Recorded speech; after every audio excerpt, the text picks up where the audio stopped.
கிறிஸ்து இயேசுவுக்குள் அன்பானவர்களே, மீண்டும் கர்த்தருடைய சத்தத்தை கேட்பதற்கு அவரால் எழுப்பப்பட்டவர்களாய் தேவ சமூகத்தில் வந்திருக்கிற உங்கள் அனைவருக்கும் இந்த செவ்வாய்க்கிழமையின் காலையின் வாழ்த்துக்களை தெரிவித்து, வந்திருக்கின்ற உங்கள் அனைவருக்கும் இந்த நாளின் வாழ்த்துக்களை தெரிவித்துக் கொள்கிறேன். கர்த்தர் நம்மோடு இருப்பாராக. அன்பு பிள்ளைகளே, மீண்டும் கர்த்தருடைய சமூகத்தில் வந்திருக்கிற உங்கள் அனைவருக்கும் நம் ஆண்டவரும் இரட்சகருமாய் இருக்கிற இயேசு கிறிஸ்துவின் பரிசுத்த நாமத்தில் உங்களை வாழ்த்தி வரவேற்கின்றேன். நாம் 1 யோவானின் புத்தகத்தில் நாம் சில சத்தியங்களை ஒவ்வொரு அதிகாரங்களின் மூலமாக கேட்டுக்கொண்டு இருக்கிறோம். இன்றைக்கு 1 யோவான் 4வது அதிகாரத்தில் இருந்து ஆண்டவர் நமக்கு கொடுக்கிற சத்தியம் என்ன என்பதை நாம் அறிந்து கொள்ளப் போகிறோம்.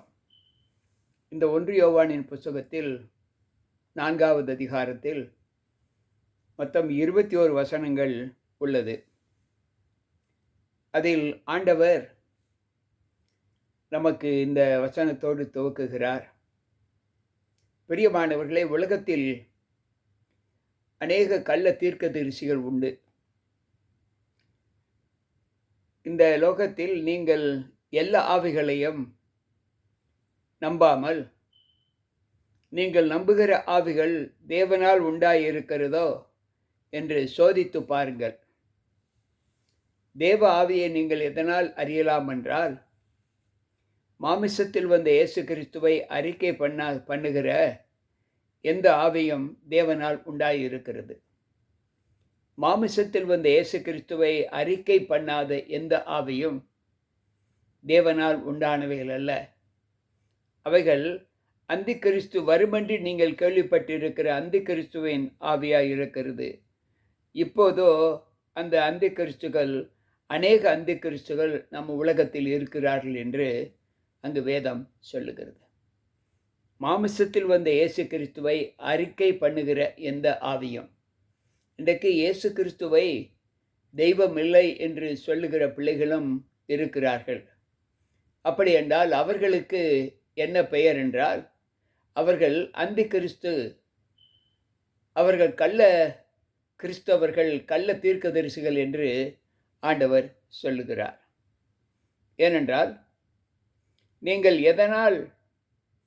நீங்கள் தேவனால் உண்டாயிருந்து அவர்களை ஜெயித்தீர்கள். ஏனெனில் உலகத்தில் இருக்கிறவர்களிலும் உங்களில் இருக்கிறவர் பெரியவர். இந்த உலகத்தில் இருக்கிறவள் யார்? யோசித்து பார்க்கும், நன்றாக நமக்கு தெரியும். ஆனால் நாம் நமக்குள்ளாக தக்க வைத்து கொண்டு இருப்பவர் யார்? அவனை உண்டாக்கினவர். அன்பு பிள்ளைகளே, இன்றைக்கு யாரெல்லாம் மாமிசத்தில் வந்த இயேசு கிறிஸ்துவை அறிக்கை பண்ணாமல் இருக்கிறார்களோ அவர்கள் உலகத்துக்கு உரியவர்கள். ஆகையால் உலகத்துக்கு உரியவர்களை அவர்கள் பேசுகிறார்கள், உலகமும் அவர்களுக்கு செவி கொடுக்கிறது. நாங்கள் தேவனால் உண்டானவர்கள், தேவனை அறிந்தவன் எங்களுக்கு செவி கொடுக்கிறான், தேவனால் உண்டாயிராதவன் எங்களுக்கு செவி கொடுப்பது இல்லை என்று அங்கு ஆண்டவர் சொல்லுகிறார். நாம் தேவனை உடையவர்கள். தேவன் சொல்லப்படுகிற வார்த்தைகளுக்கு செவி கொடுக்கிறார். தேவனால் உண்டாகாதவன் தேவனுடைய வார்த்தைகளுக்கு செவி கொடுப்பதில்லை என்று ஆண்டவர் சொல்லுகிறார். பிரியமானவர்களே, நாம் ஒருவரில் ஒருவர் அன்பு கூறுகிற கடனே அல்லாமல் வேறு எந்த நிலையிலும் நாம் தேவனுடைய பிள்ளைகள் என்று சொல்லக்கூடாது. தேவனுடைய பிள்ளைகள் ஒருவருக்கொரு அன்பு கூறுகிற ஒரு பலத்தை பெற்றிருக்க வேண்டும். அன்புள்ள எவனும் தேவனால் உண்டாயிருக்கிறான், அவரை அறிந்தும் இருக்கிறான். அன்பில்லாதவன் தேவனை அறியான், தேவன் அன்பாகவே இருக்கிறார். அப்படி என்றால் தேவனால் உண்டாக்கப்பட்ட பிள்ளைகள் அன்புள்ளவர்கள் என்று வேதம் சொல்லுகிறது. அவர்கள் தேவனை அறிவார்கள் என்று ஆண்டவர் சொல்லுகிறார். தம்முடைய ஒரே பேரான குமாரனை நாம் நம்பி பிழைத்திருக்கும்படிக்கு தேவன் அவரை இவ்வுலகத்திலே நமக்கென்று அவதரித்தார் என்று வேதம் சொல்லுகிறது. நாம் தேவனிடத்தில் அன்பு கூர்ந்ததினால் அல்ல, அவர் நம்மிடத்தில் அன்பு கூர்ந்ததினாலே நம்முடைய பாவங்களை அவர் மன்னித்து நம்மை சுத்திகரித்து அவருடைய குமாரன் ஆவியினாலே நிரப்பப்பட்டவர்களாய் நம்மை உருவாக்கி இருக்கிறார். பிரியமானவர்களே, தேவன் இவ்விதமாய் நம்மிடத்தில் அன்பு கூறும்போது நாமும் ஒருவரில் ஒருவர் அன்பு கூர்ந்து அவருடைய பிரமாணத்தை நாம் நிறைவேற்றுவோம். தேவனை ஒருவர் ஒருபோதும் கண்டது இல்லை. ஒருவரிடத்தில் ஒருவர் அன்பு கூர்ந்தால் அவர் நமக்குள் நிலைத்திருக்கிறார், அவருடைய அன்பும் நமக்குள் பூரணப்பட்டு இருக்கும் என்று சொல்லுகிறார். தேவனை யாரும் பார்த்தது இல்லை. அவர் ஒருவரில் உள்ள அன்பு கூறுகிற பிள்ளைகளுக்கு அவர்களுக்குள் நிலைத்திருக்கிறார். அவர்கள் மூலமாக தேவ அன்பு இன்னதென்று நாம் உணர முடிகிறது. அவர் நம்முடைய ஆவியினாலே நமக்கு தந்தருளின நாம் அவரிலும் அவர் நம்மிலும் இருக்கிறது என்பதை அறிந்திருக்கிறோம். பிதாவானவர் குமாரனை உலக இரட்சகராக அனுப்பினார் என்று நாங்கள் கண்டு சாட்சியிடுகிறோம். இயேசுவானவர் தேவனுடைய குமாரன் என்று அறிக்கை பண்ணுகிறவன் எவனோ அவன் தேவனில் நிலைத்திருக்கிறான், அவனும் தேவனில் நிலைத்திருக்கிறான்.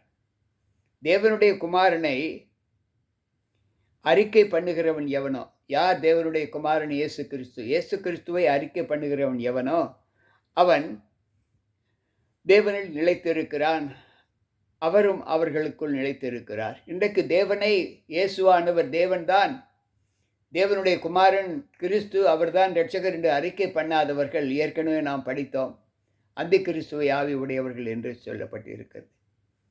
தேவன் நம் மீது வைத்திருக்கிற அன்பு நியாய தீர்ப்பு நாளிலே நமக்கு தைரியம் உண்டாக்கத்தக்கதாக அவர் நம்மிடத்தில் அந்த அன்பை பூரணப்படுத்தி வைத்திருக்கிறார். ஏனென்றால் அன்பிற்கு பயமில்லை. அன்பு, பூரண அன்பு பயத்தை புறம்பே தள்ளும். பயமானது வேதனையுள்ளது. பயப்படுகிறதினால் பயப்படுகிறவன் அன்பில் பூரணப்பட்டவன் அல்ல என்று இங்கு வேதம் சொல்லுகிறது. அன்பிலே நாம் நிலைத்திருந்தால் எப்படி நிலைத்திருப்போம் என்றால், அவர் முந்தி நம்மிடத்தில் அன்பு கூர்ந்தபடியால் நாமும் அவரிடத்தில் அன்பு கூறுகிறோம். தேவனிடத்தில் அன்பு கூறுகிறேன் என்று ஒருவன் சொல்லியும் தன் சகோதரனை பகைத்தால் அவன் பொய்யன். தான் கண்ட சகோதரனிடத்தில் அன்பு கூறாதவன் தான் காணாத தேவனிடத்தில் எப்படி அன்பு கூறுவான்? தேவனிடத்தில் அன்பு கூறுகிறவன் தன் சிநேகிதரிடத்தில் அன்பு கூறுகிறான். அன்பு கூற வேண்டுமென்று இந்த கற்பனையை அவராலே பெற்றிருக்கிறோம் என்று இந்த 4வது அதிகாரத்தை அவர் நிறைவு செய்கிறார். இதிலிருந்து நாம் கற்றுக்கொள்ளக்கூடிய சத்தியம் என்னவென்றால், முதலில் தேவனுடைய குமாரனே இயேசுவானவர், அவரே ஆண்டவர் என்று யார் விசுவாசிக்கவில்லையோ அவர்கள் கிறிஸ்தவர்கள் அல்ல. அவர்கள் அந்தி கிறிஸ்துவும் பொய் தீர்க்கதரிசிகளுமாய் இருக்கிறார்கள் என்று வேதம் சொல்லுகிறது. நாம் தேவனால் உண்டாயிருந்தோமானால் அவருடைய வார்த்தைகளுக்கு செவி கொடுத்து நடப்போம் என்று ஆண்டவர் சொல்லுகிறார். உலகம் உண்டானது முதற்கொண்டு அந்த தேவன் நமக்கு ஆதி அன்பினை சொல்லி இருக்கிறார். அந்த அன்பின் நிறைவேறுதல் அவர் மாமிசத்தில் நிறைவேறியது. ஏனென்றால் தன் சகோதரனுக்காக ஜீவனை கொடுக்கிற அன்பிலும் உயர்ந்த அன்பு ஒன்றுமில்லை என்று அங்கு ஆண்டவர் சொல்லுகிறார். அடுத்து அவர் சொல்லுகிறார், உலகத்தில் அன்பு கூறுகிற பிள்ளைகள் தேவனை அதிகமாக தங்கள் இருதயத்தில் வைத்திருப்பார்கள். அவரை அறிந்திருக்கிறேன் என்று சொல்லுகிறவர் தன் சகோதரனை பகைத்தால் அவன் தேவனிடத்தில் அன்பு கூறுகிறவன் அல்ல என்று ஆண்டவர் சொல்லுகிறார். ஏனென்றால் தான் கண்ட சகோதரனிடத்தில் அன்பு கூறாதவன் காணாத தேவனிடத்தில் எப்படி அன்பு கூறுவான்? அன்பு பிள்ளைகளே, கேட்டுக்கொண்டிருக்கிற நாம் இந்த நற்குணங்களை பெற்று நாம் தேவனிடத்தில் அன்பு கூறுகிற பிள்ளைகளாய், நம்முடைய சகோதரனிடத்தில் அன்பு கூறுகிறவர்களாய் காணப்பட தேவ சமூகத்தில் நம்மை தாழ்த்துவோமா? அன்பு தெய்வமே, மீண்டும் உம்முடைய பரிசுத்த நாமத்திற்கு கொடான கொடி நன்றிகளை ஏறெடுத்து உம்முடைய சமூகத்தில் வந்திருக்கிற எங்கள் ஒவ்வொருவரையும் உம்முடைய திருக்கரத்தில் ஒப்புக் கொடுக்கிறோம். நாங்கள் நல்ல ஈவுகளை, நல்ல சத்தியங்களை இந்த 4வது அதிகாரத்தில் கற்றுக்கொண்டோம். அதன்படி உம்மிடத்திலும் எங்கள் சகோதர சிநேகத்திலும் நாங்கள் அன்பு கூர்ந்து உம்முடைய வாக்கியங்களுக்கு நிறைவான ஒரு ஆசீர்வாதத்தை பெற்றுக்கொள்ளத்தக்கதாய் எங்களை உம்முடைய கரத்தில் ஒப்புக் கொடுக்கிறோம். குறைகள் இருந்தால் அந்த குறைவை நிறைவாக்கி எங்களை மன்னித்தரல உம்முடைய கரத்தில் ஒப்புக் கொடுக்கிறோம். வந்திருக்கின்ற எங்கள் ஒவ்வொருவருக்குள்ளும் இந்த நற்குணம் ஆண்டவரை தங்கியிருந்து இன்று முதல் நாங்கள் ஒரு புது அனுபவத்தை பெற்ற பிள்ளைகளாக இந்த நாளின் வெளிச்சத்தை கடந்து செல்ல கர்த்தர் இந்த பகல் முழுவதும் எங்களோடு கூட இருந்து எங்களுடைய பணிகளிலே உம்முடைய கரம் எங்களை பலப்படுத்த வேண்டும் என்று உம்முடைய கருத்தில் ஒப்புக் கொடுக்கிறோம். காத்துக்கொள்ளும், பலப்படுத்தும். மீட்பர் இயேசு கிறிஸ்துவின் நாமத்தில் ஜெபிக்கிறேன் நல்ல பிதாவே, ஆமென். அன்பு பிள்ளைகளே, மீண்டும் கர்த்தருடைய வார்த்தைகளோடு நாளை சந்திப்போம். கேட்ட சத்தியங்கள் உங்களுடைய வாழ்க்கைக்கு அனுகூலமாய் இருக்கும் என்று நான் கர்த்தருக்குள் நம்புகிறேன்.